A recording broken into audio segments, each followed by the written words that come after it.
Here we go again, live review number 2, and I'm joined by the Bier Hooligan yet again. Hello, welcome to everyone who's watching. Yes, we're going to be taking, again, a look at 2 easily accessible supermarket beers. First up is going to be from the Vocation Brewery, and it is a look at their unfiltered dirty Pilsner, 6.5% ABV. And then if you want to do the honours for the next beer, Mark. Yeah, the next beer we're going to be reviewing is again from a supermarket, and it is the Duvel Triple Hop Citra, coming in at 9.5% ABV. This one, so it's a stronger Belgium triple. That's available £2.50 a bottle from Tesco's. If anyone wants to buy a bottle or wants to try it. Yeah, I got both mine from Tesco's. The Vocation, I think I was coming in. I think it was about 170 a can or something like that. Yeah. So you got 2 beers there for just over £4. 2 good quality beers there. Yeah. So yeah, we're gonna crack on with this this Vocation Pilsner. Yeah, let's go for it. Yeah.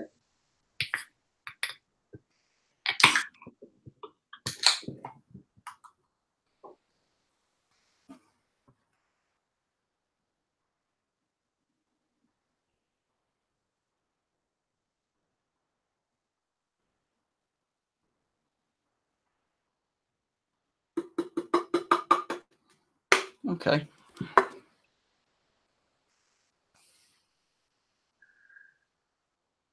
Well, as you can see, it's because it's unfiltered. You've got that haziness through the glass. Yeah, lovely haze to it. Nice carbonation levels as well. Yeah, mine's quite, yeah, nice little bit of activity going on in there. Not too erratic, but there's enough in there. You've got a nice 2-finger head, and I've got like a half a finger head on mine. Yeah. Yeah, I mean, I do understand that there's some people out there that would be put off by that. They would think it was something wrong with it. No, there's nothing wrong with it at all. Nothing wrong with it, yeah. The murkier the better. Right, aroma. Aroma is very interesting.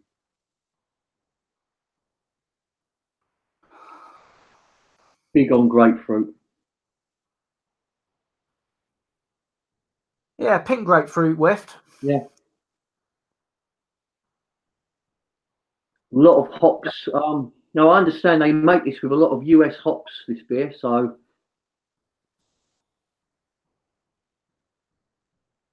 which you're getting. Yeah. Galaxy hops in there and there. Yeah.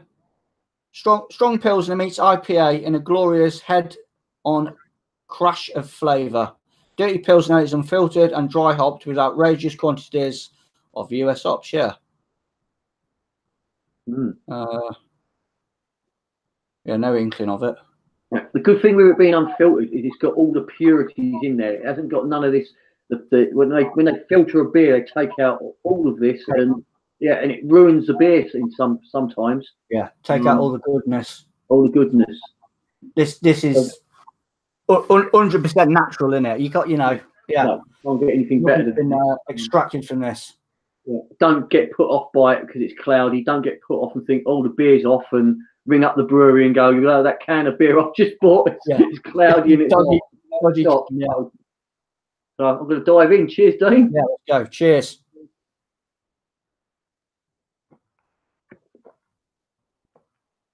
Yeah. Oh, spot on that. Yeah. It's the dryness of a Pilsner. Yeah. Pilsner should always be dry. Refreshing though, but refreshing, but very, very dry. Yeah. It's it's a fascinating little bit of science that's when you get a Pilsner that's done like this, because you get that beautiful refreshing feel, but that dry back end, and you just have to go back for more and more. Yeah. And the Pilsner is when I go out and visit Germany and it's hot. Pilsner's my go-to drink. Whatever bar I go into, it's always a Pilsner. Yeah. They just sit right on a real hot day. This is perfect barbecue beer.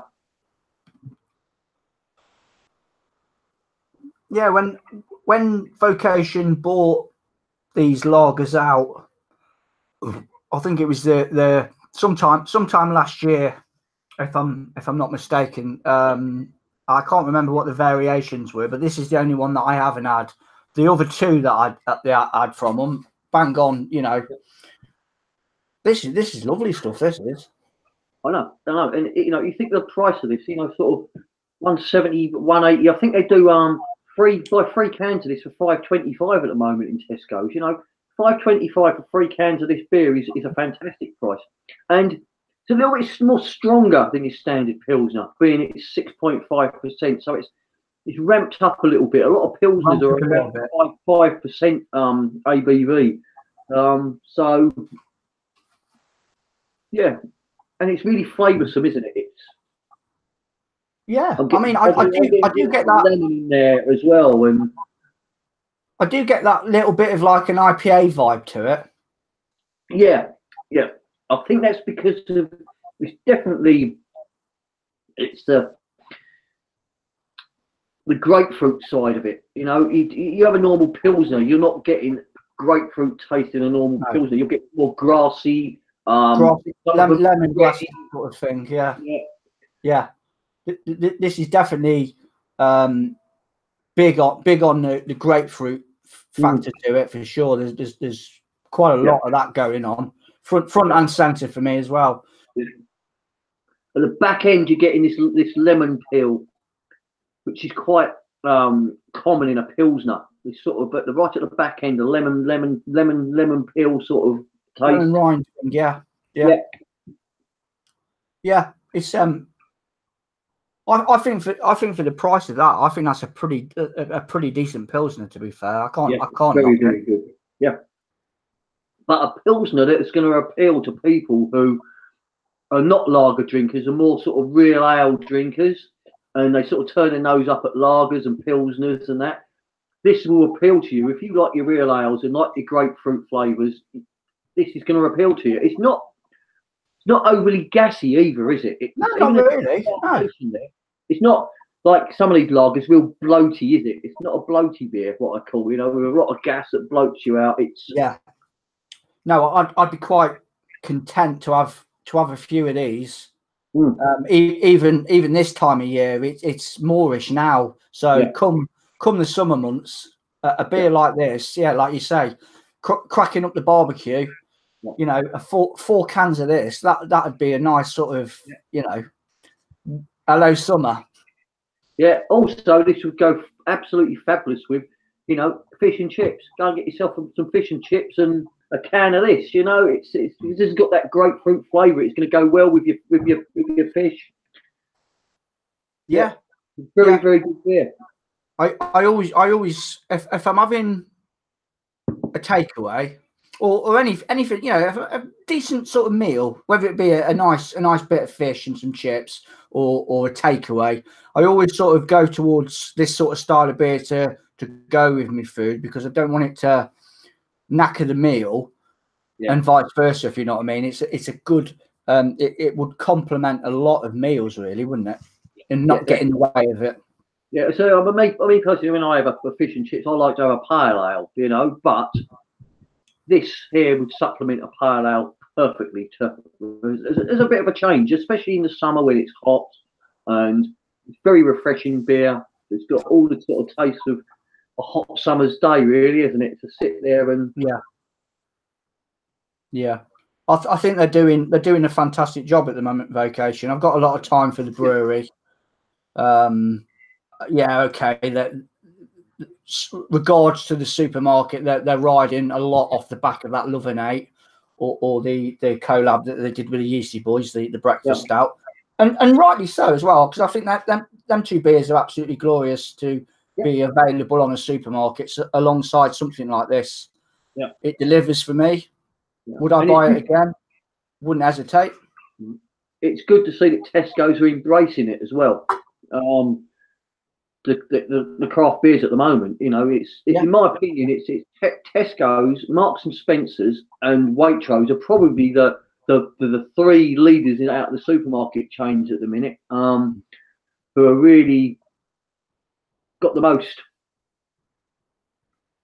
Yeah, they're definitely pushing it, and it's going in the right direction as well, isn't it? Yeah, people are taking notice of it. My Waitrose is that's my sort of local go-to for, you know, I don't know, for a couple of cans of Gamma Ray, a few bottles of London Port or whatnot, and you know, you always see a few guys sort of like browsing about in the aisle and looking. Then you try and engage and have a little bit of a chat with them, and you say, oh, I had that last week. That was good, and they start saying, well, yeah, I've had that, and you know, you get a little sort of like chatting away to someone that you've never met before, and it's about beer, and it's great. Yeah, this is honestly for anyone out there who's not had this beer, head down your local Tesco's and buy a can. You know, you're not going to be disappointed with this beer whatsoever. Yeah, there's a nice little bit of it's like bittersweet as well for me. Yeah. With that citrus. I don't want to say citrus overload, but grapefruit, plenty of grapefruit in there. Lovely sweetness to that, and then you get that sort of natural bitterness to it as well. And like you say, the little bit of drying effect on the back end that makes it damn moorish. Yeah. You're getting a lot of beer for your money here. You know, there's a lot of love and a lot of ingredients gone into making this, and the complexity of the flavour as well, from turning from grapefruit to sort of back end lemony sort of lime, and the dryness, the sort of bitter, then it turns to dryness. You know, this is you know, some beers you go out there and you buy and they're £1.70 a can, and they are a £1.70 beer. Whereas this one here is, you know, it's £1.70 a can, and you could easily double that price. Yeah, it's an excellent price for the quality of beer that you're getting. Yeah.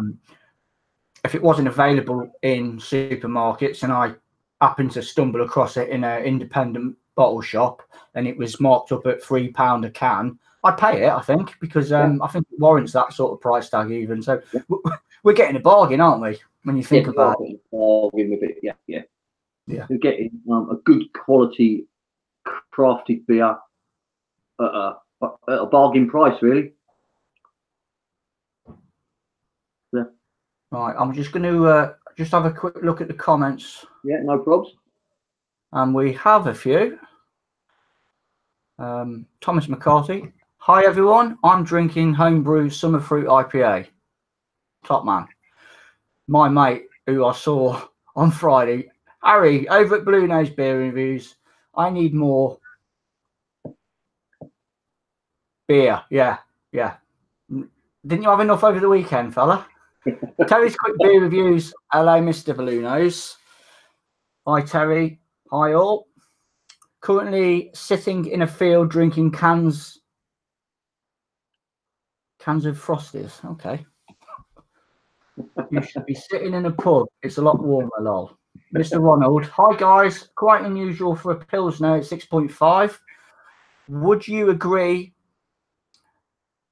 And I love any unfiltered beer.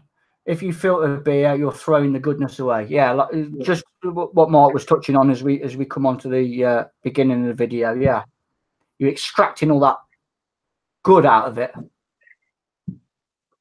Yeah. In Germany, they specifically have most of the breweries will do what they call a Keller beer, which is the unfiltered form of their lagers or their pilsners, and it's fantastic. If you actually ever go to Germany and get a chance to visit a beer hall and they have Keller beer on the menu, grab yourself a stein of it or a glass, however it comes, you know, you will not be disappointed. It's the natural form. It's and you speak to most German people, they'll tell you that's how they keep well is Keller beer. Keller beer. Yeah. Bruno's beer reviews. I just saw Eureka Johnson. Hope you got her order.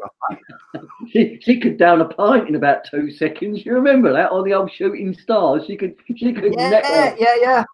Yeah. I could never do a pint like that. I couldn't do it. Yeah, she'd embarrass us. Maybe we ought to get her on the channel, eh? She's got that knack of what they do in it with your throat, where you can yeah, just gull it, gone. Yeah. Alex, the beer master. Dean, what kind of beer are you drinking? Well, we're drinking the Vocation Dirty Pilsner at the moment. We more or less wrap this up now, and it's absolutely fantastic. Worth checking out if you haven't come across it already. So yeah, a decent beer, I think. I'm quite happy with that.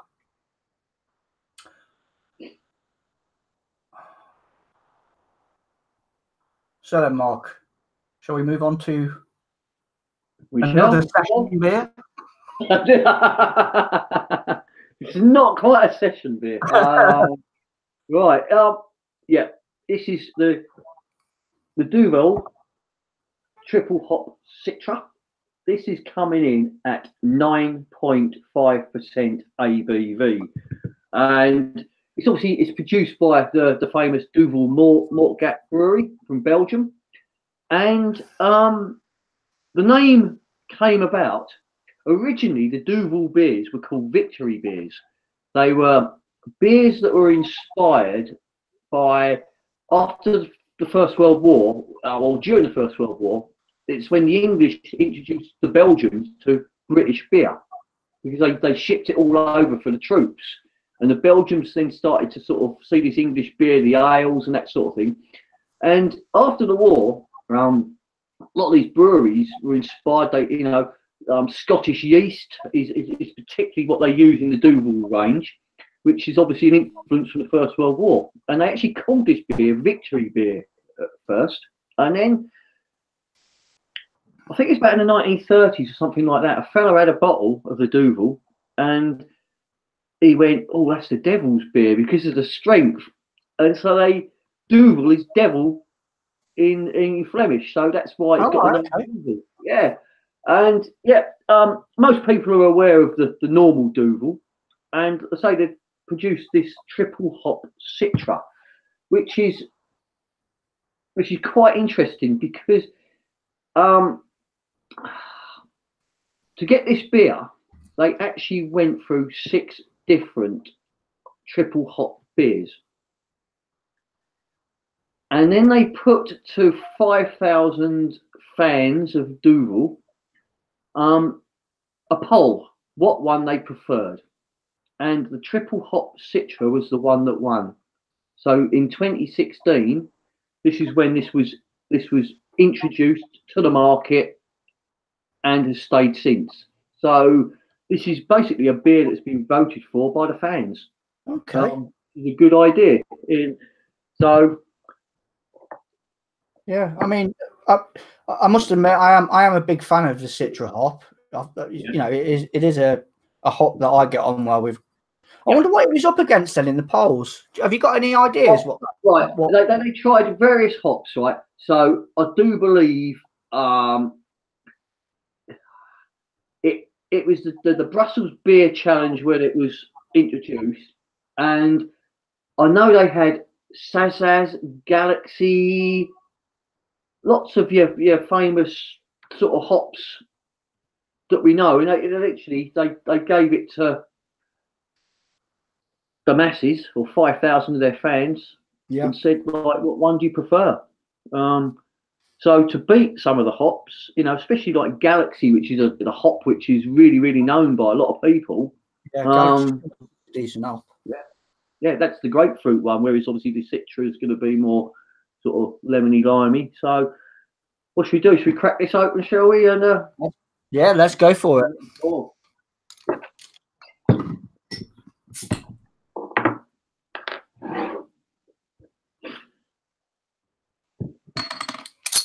And I've got the this glass here. It's a 1972 Duvel glass. Oof. I've got The year I was born. Your one. The year I was born.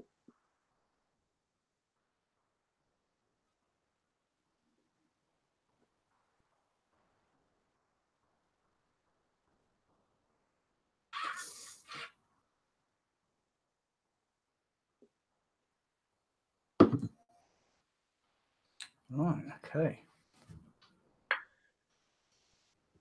Now, a lot of you viewers who may not know about the Duvel beer that is how a Duvel should be poured. You might be looking at it and think, look at that massive head on that beer. No, that is how you go to Belgium. That is how the beer should be poured. A good 3 to 4 finger head on that beer. Yeah, I've got I'll get about 3 fingers spaciousness on there. Yeah. Didn't pour it too quick neither, so yeah. No, I watched it. Anyone can watch us pour it. We didn't pour it quick or try to get the head on there. It's a natural head that appears on this beer. Yeah, it's fantastic. You look at that. How good does that look? Yeah, it does look good. Yeah, and I can't help but get an aroma. Yeah, you're getting the aroma straight away. Now, what you will notice is if you have a normal Duvel and pour this alongside it, this is has a more sort of light lemony yellow colour to it, to a standard Duvel, which is more of a sort of more yellowy, but this is more of a sort of limey yellowy. Okay. So big difference in the colour. But as a beer, fantastic. Yeah, it looks the part. Yeah. And it's really lovely aroma, isn't it? Oh. You're getting a real nice yeasty. Yeah, I mean, again, I do get a citrus tone in there, but it's not like what we've just had. No. Very delicate citrus tones coming up, but it makes your nose tingle. It's like sort of like a sherbety type smell that makes your nose sort of tingle. Yeah.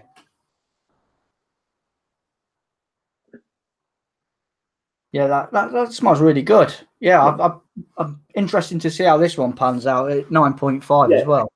Yeah. It's not for the faint-hearted. Cheers, no. Ladies. We're going to dive in. Cheers, bud. They're going to watch us all collapse now.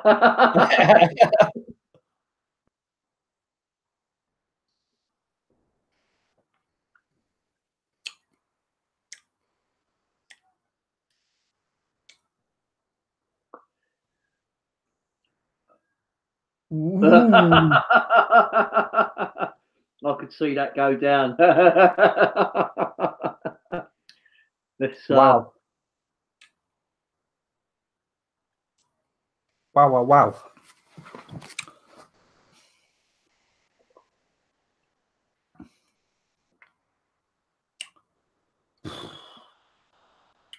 Work of art, isn't it, really, to add that 9.5? Jesus. It sticks to the inside of your mouth, doesn't it, this beer? On your tongue. I could say you've had your sip of beer and it's still there on the tongue. It's really, it sticks, the flavours, the roof of your mouth, the sides of your mouth. It's still giving and giving now. Yeah. This is a real good, what I call sipping beer. A beer that you can sit at a cafe on a hot day outside and watch the world go by and just little sips of it. It's not a beer to sort of drink fast. It's a beer to a great beer for people watching.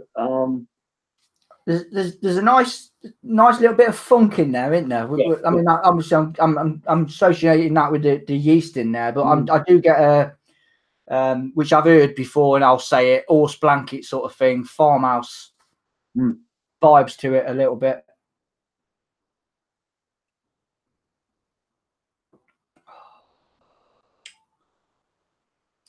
Yeah, for me, this beer, I'd have to sort of say, hang on a minute, you're drinking a 9.5% beer here. Just rein it back a little bit, because it has got a sink. You know, you could sink it if you wanted to, couldn't you?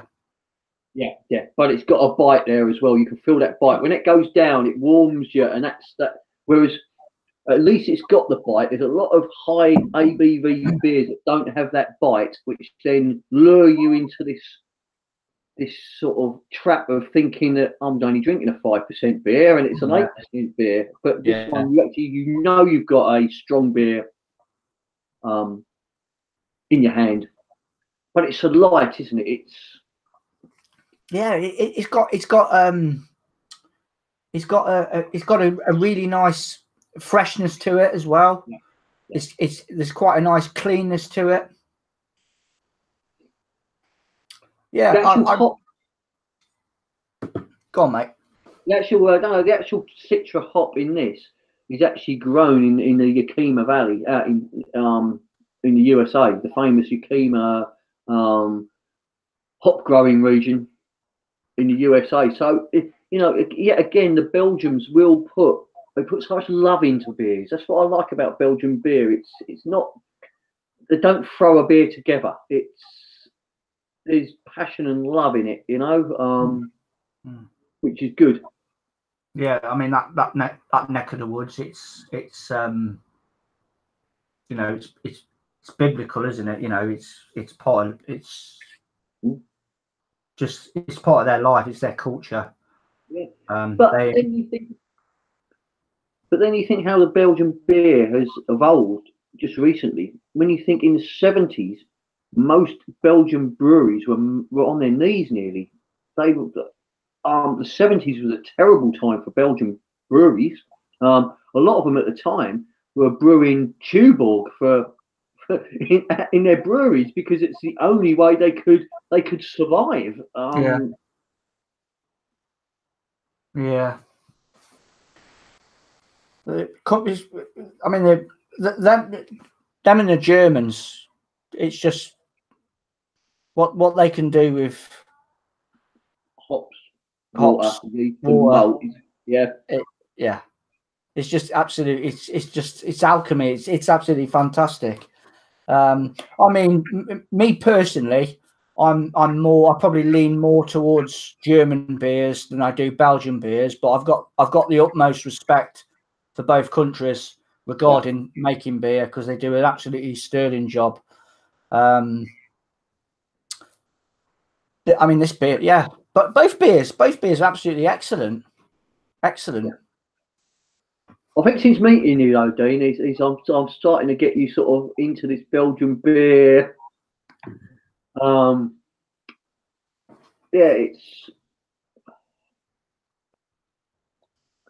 don't know if it's my favourite style Belgian beer. It's a hard one, really. I like you do, so many beers, and styles. And yeah, I do like a Belgian triple. I must admit, a triple is there's just something about a Belgian triple.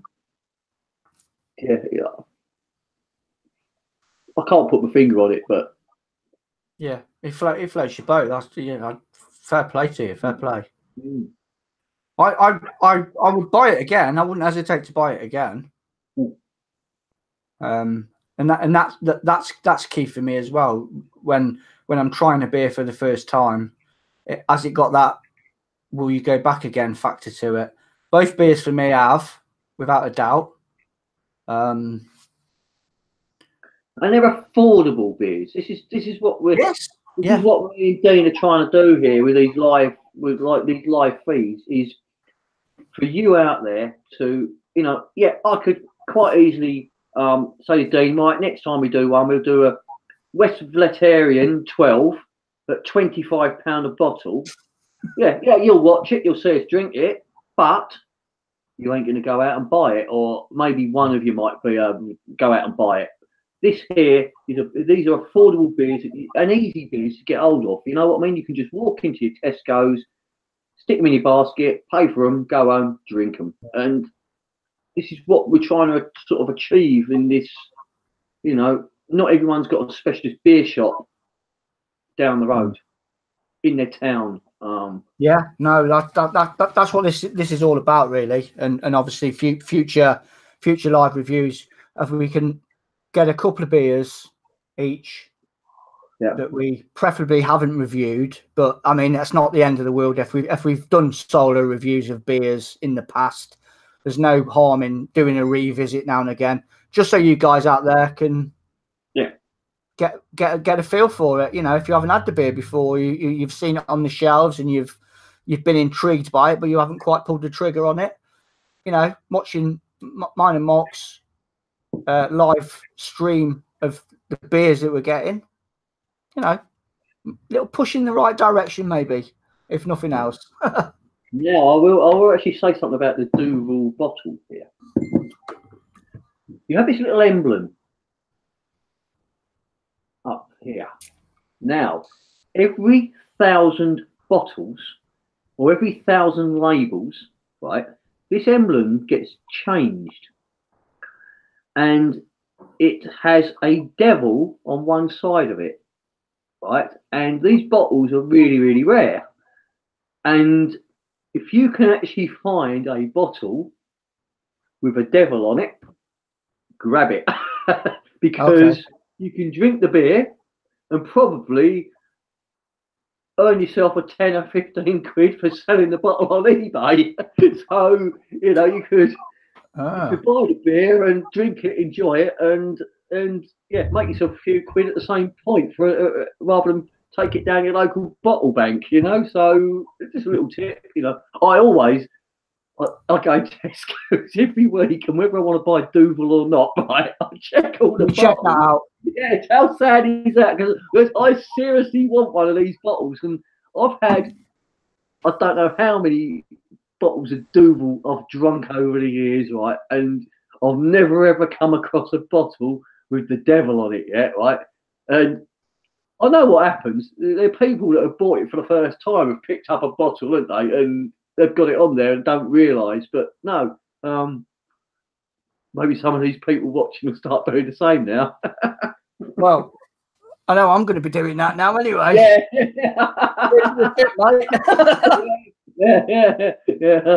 I'm now going to look like a sad person in the supermarket looking at the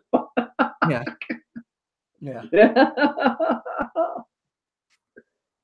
Fantastic. Absolutely fantastic. Mm. Let me just have a quick butchers at the comments, see if we've got any new. Okay. Ale Degustation. Hello, Christoph. Hope you're well, mate. Mr. Ronald, lovely glass there, Bier Hooligan. Yeah, it is a nice glass he's got. Joshua Civilly, I've got the beers but can't drink, got a night shift. We'll actually show. Hold on a second. Ale Degustation. It's a good beer. Yes, it is, mate. It's a very, very good beer, actually, for the price. And the ABV that you're getting is remarkable.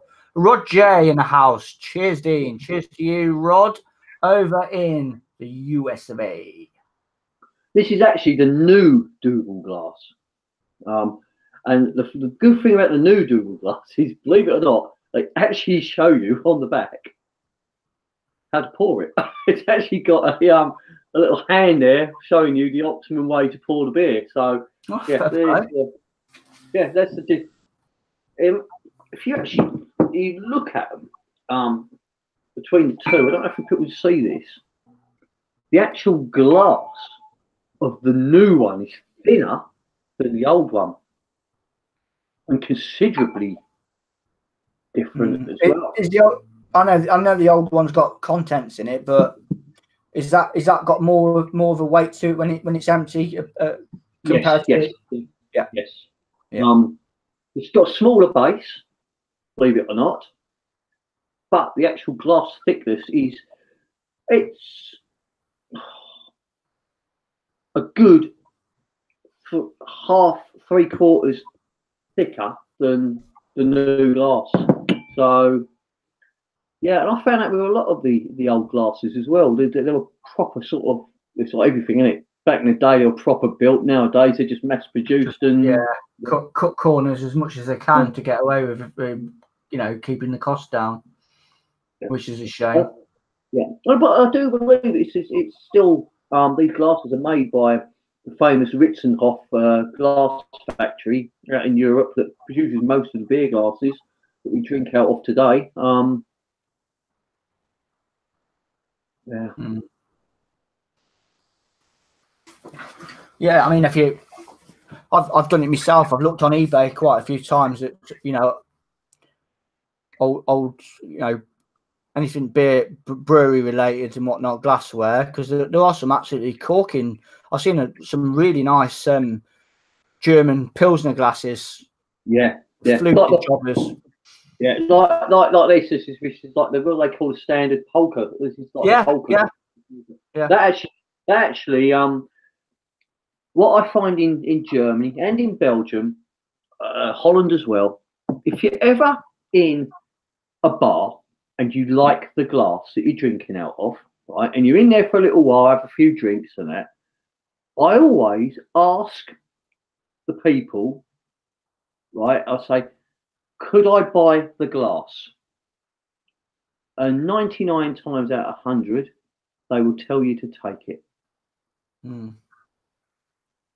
Some will say, like, okay, and they'll tell you, like, you can buy it for like €3 or something like that, right? Which, all right, if they do that, I'll pull the money out of my pocket and pay them. You know what I mean? It's just courtesy.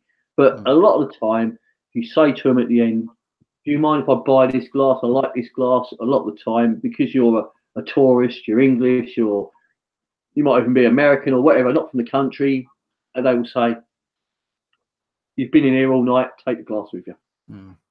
And there's a little tip to anyone that visits these places. This one actually comes from the beer the Beer and Oktoberfest Museum in Munich, which is a fantastic place to visit if you're ever in Munich.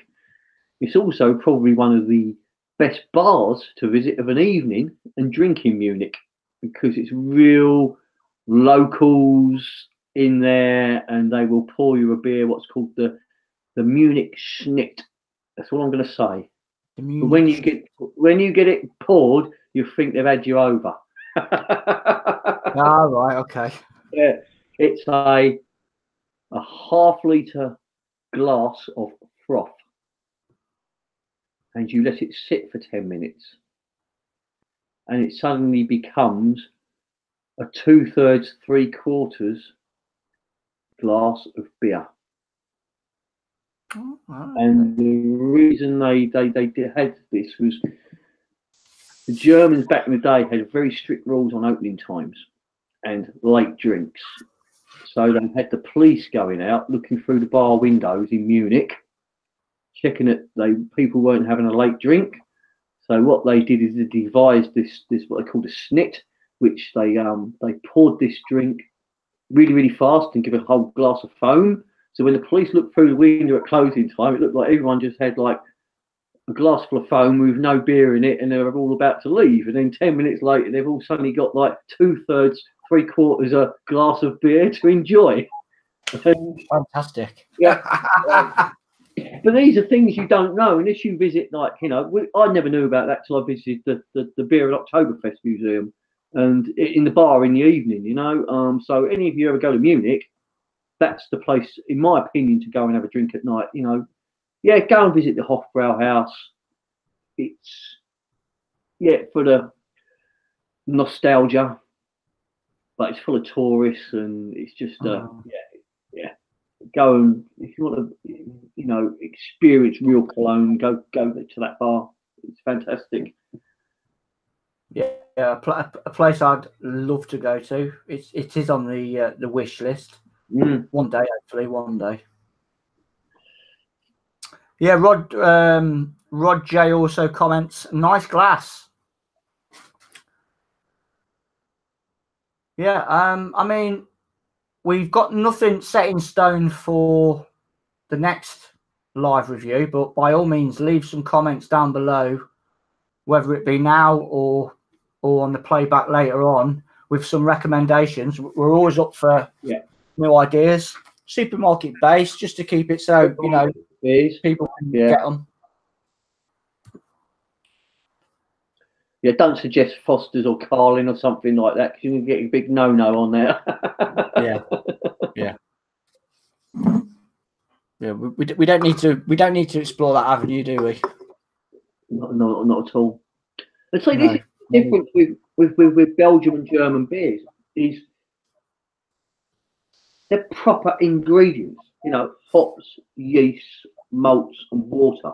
You don't find a Belgium or a German beer when you look at the ingredients and it's got hop extract or a syrup or stuff like that. It's the real McCoy.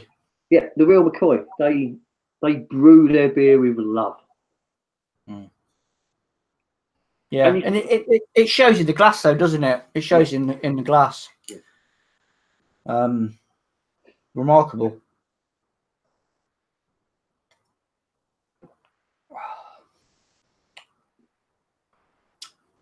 Yeah, I mean, for me, really, this is a full-on deceiving beer for me. For my palate, it's proper. It's just one of them for me. Yeah, I can drink a few bottles of Duvel, no problem. But there is a lovely cleanness about it as well. It's not too heavy, is it, on the palate, and it's lovely. By all means, if you have not tried this beer, go out and get a bottle, because you're exactly yeah. It's a fantastic beer. People are gonna love it. It's not overly bitter. It's not overly sweet. It just sort of sits in the middle. And like the yeastiness in it, it's not too overboard for me. I mean, I pick it up, I get that little bit of funk in there, but it doesn't destroy the beer. It's still very palatable, If you really want to enjoy this beer for the first time, if you've never had like a Belgian triple before, go and get yourself a nice cheddar cheese, your favourite cheese, whatever. Like, cut it into cubes. You get yourself a salami. You get at the supermarket, get some nice salamis nowadays. They're relatively cheap. Get yourself slice that up and drink this beer while eating like just cubes of cheese and cubes of salami. Maybe a couple of gherkins on the side or something like that, and it will enhance the experience and the taste of this beer to a different level. It really will. A lot of bars in Belgium, when you order a beer like this, they will actually bring you a little pot with cheese in it, and the little trick that they do to get you drinking more beer is they sprinkle celery salt on the cheese.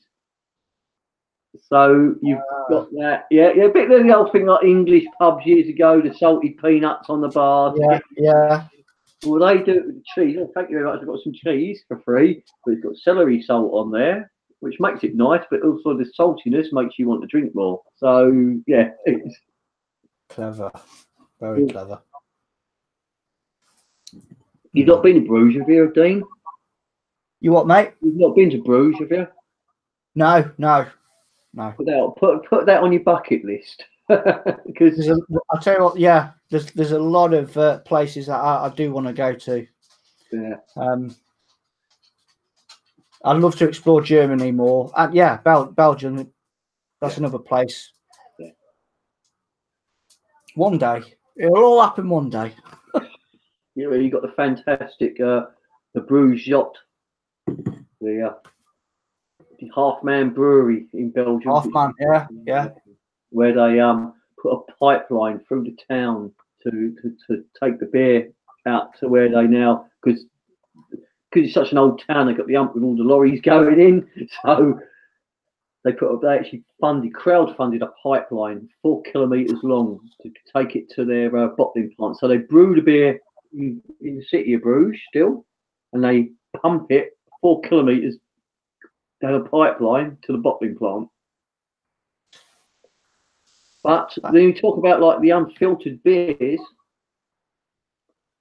The Half Man Brewery in Bruges is the only place you can get your they do on tap the unfiltered Bruges Zot.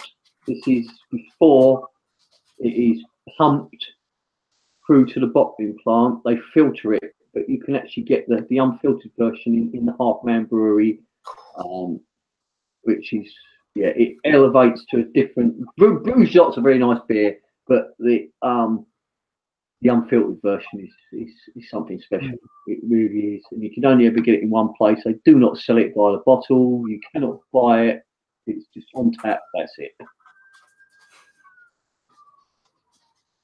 Lovely. Right, I will just have a quick butcher the comments again, just to see if there's been any more activity before we wrap this up. Yeah. Mr. Ronald, how about you review Vocation, Life and Death, and Pride and Joy? Yeah. Yeah, I've had Life and Death. I don't think I've had Pride and Joy, but I know I haven't reviewed them 2 beers. So I've reviewed them both, the same as I've reviewed both of these beers today, but it doesn't bother me, you know. I think a good shout out for, Life and Death. If someone wants to see Life and Death on the next review in a month's time, hit that thumbs up button, go and give us the old likes. Yeah, I'll be up for that. Yeah, that's the first one.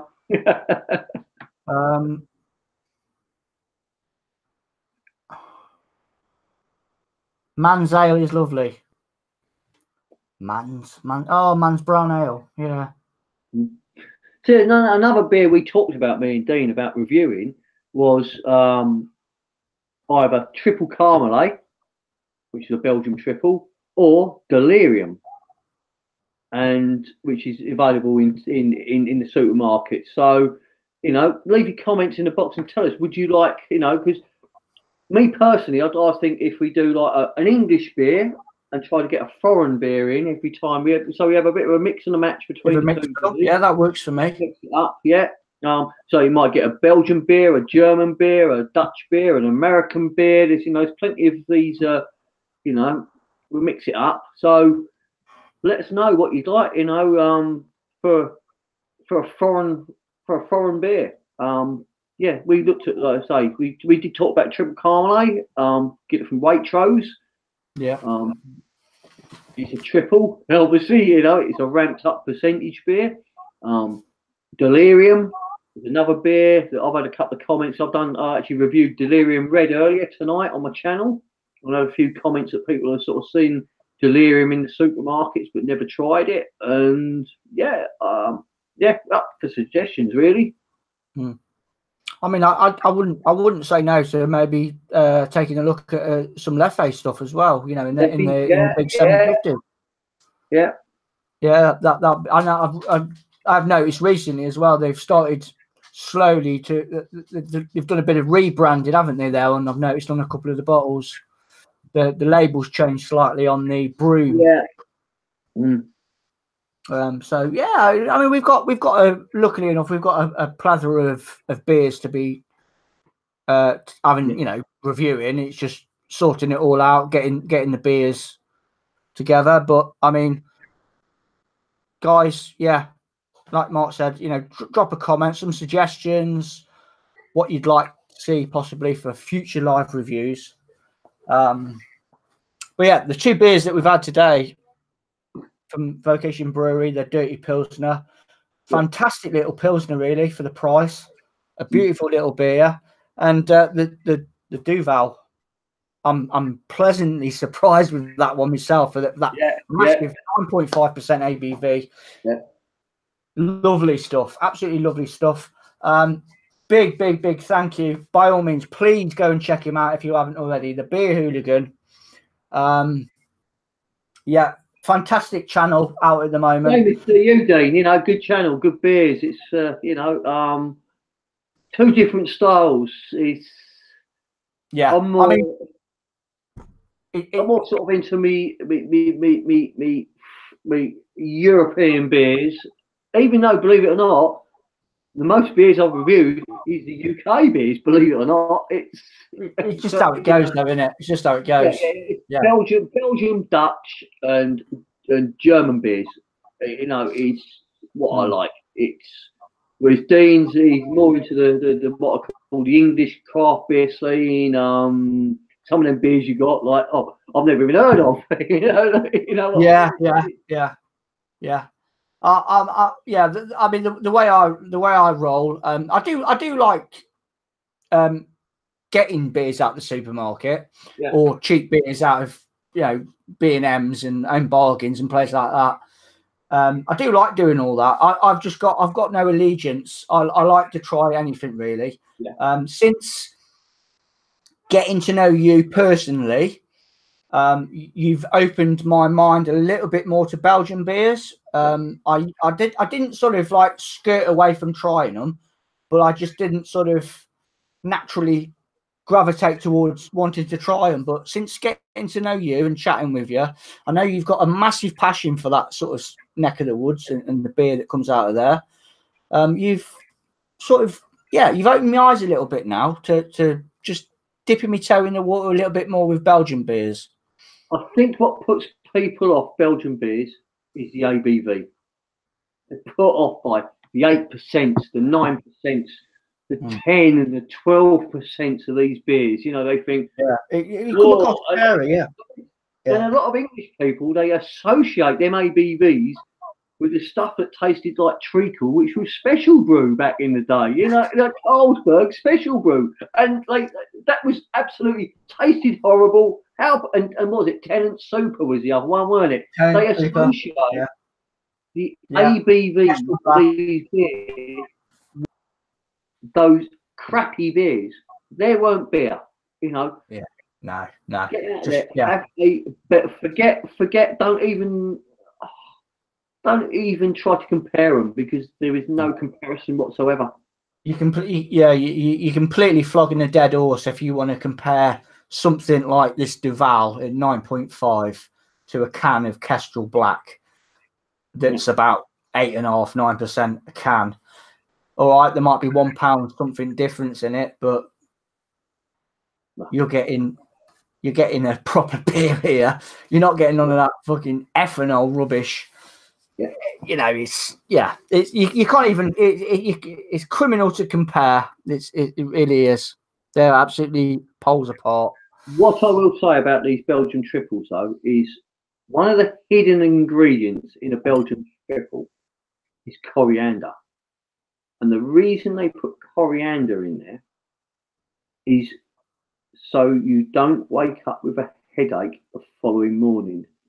And from my experience, and I can go out and, well, I can sit in this pub shit quite easy, or I can go out in Bruges, right, and I can drink 10 to a dozen bottles of this 8-9% beer quite easy of an evening, and wake up at 8:30, 9 a.m. the following morning for breakfast, and I feel right as rain.